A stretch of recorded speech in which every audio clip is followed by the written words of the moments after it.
Many students don't like solving quadratic equations by factoring when the leading coefficient is not 1, something like 2x squared plus 5x minus 3.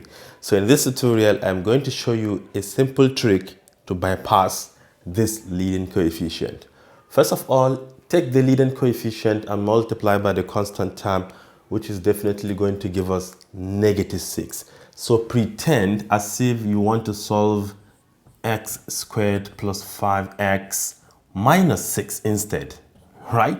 Pretend as if you want to solve this one. So you see, this is very simple to factorize. All you have to do is to think of two numbers that you can multiply together to get -6. But the moment you add those two numbers together, you get +5.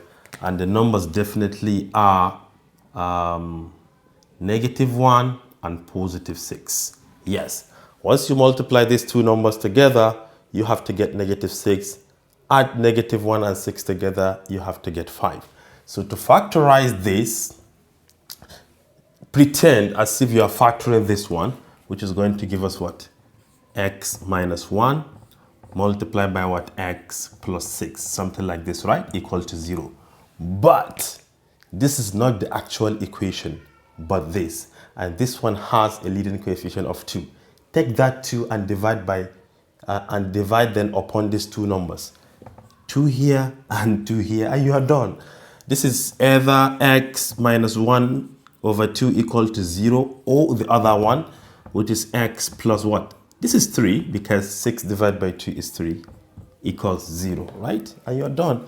X could either be what? +1 over 2 as -1 over 2 crosses over, or x equal to -3 as +3 crosses over, and you're done. Yeah, as simple as that.